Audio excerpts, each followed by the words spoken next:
What is music? I mean, I start with that very question in the book. And it's a very difficult question to answer, actually. The more you think about it, the more complex it becomes.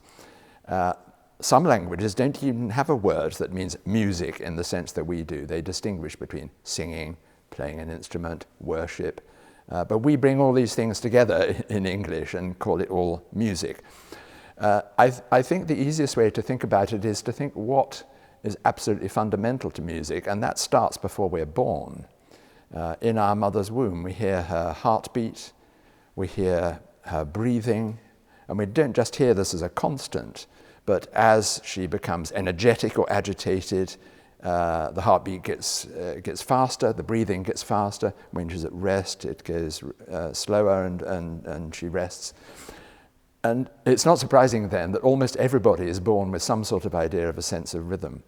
And then there are rhythms all the way through life, the way we walk or run or skip, the way a horse walks, canters, gallops, all have different rhythms.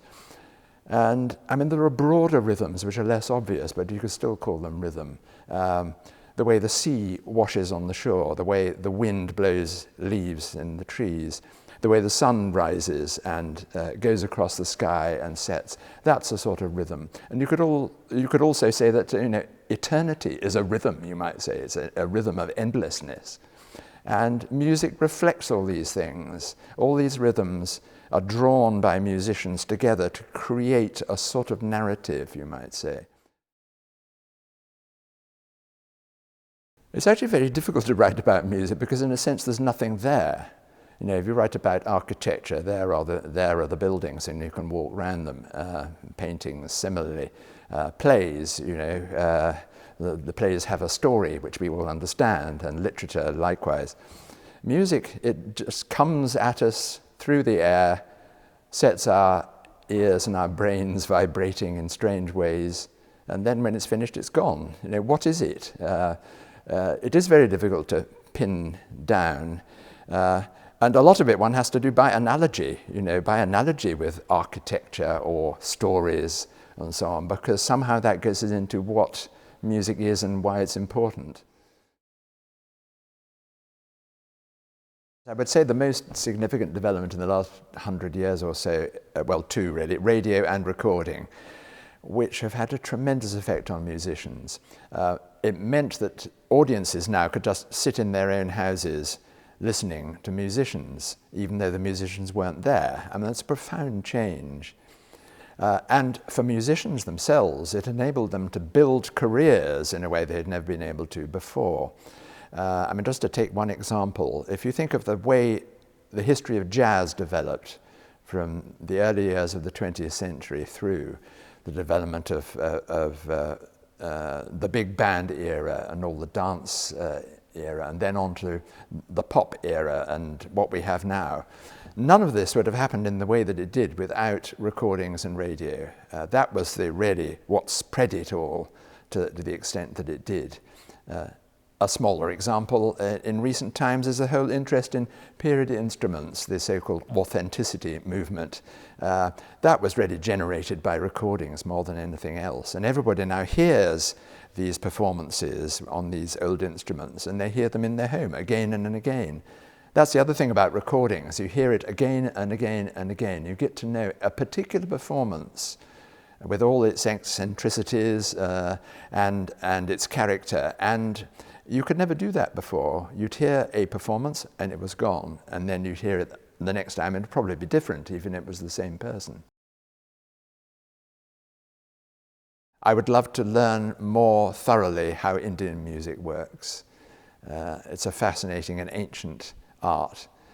I would love to learn more about how Javanese and Balinese gamelan work. Fascinating sounds, instruments tuned quite differently from anything in the West. It sort of comes at you out of the air like bells clanging together in the most extraordinary way. I'd like to know in detail how this works. One of the moments I would love to have been at was the last day that Mozart and Haydn saw each other. Mozart had written some string quintets with two viola parts, and Haydn was going to set off for London. He was by that time, he was in his 60s, which was quite old in those days. And they spent the day together playing Mozart's string quintets, the two of them taking the two viola parts, because they both played the viola.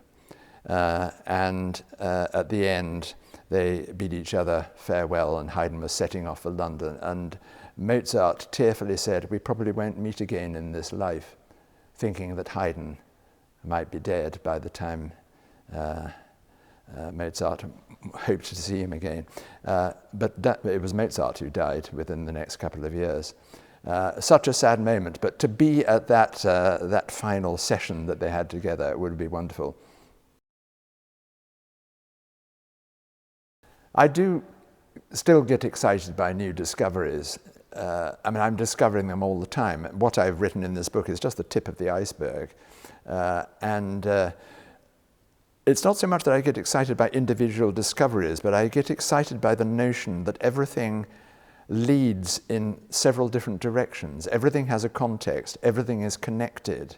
And I think this has immensely refreshed my view of where I started in Western classical music, that I now think of Beethoven and Wagner and Verdi and all these great composers in a much broader way than I used to, because I now understand a bit more about the world in which they lived and why they succeeded when they did.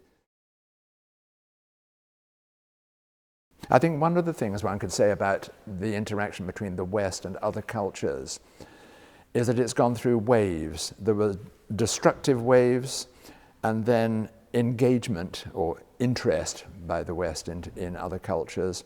And now I think we've arrived at a point where there is actually a different level of respect for other cultures, which is enabling all sorts of new developments in music.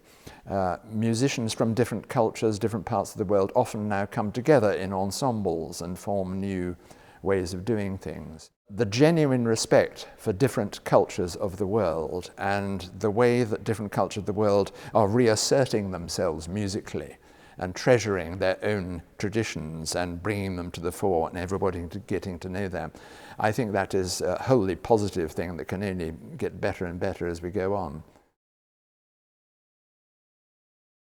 There's a tune that I remember hearing when I was about 15, and my parents were trying to dance on the ice at an ice rink in Birmingham. And on the recording of a cinema organ played a tune that's stuck in my head ever since. I have no idea what it was, and I probably never will do, but it still plays in my head from time to time.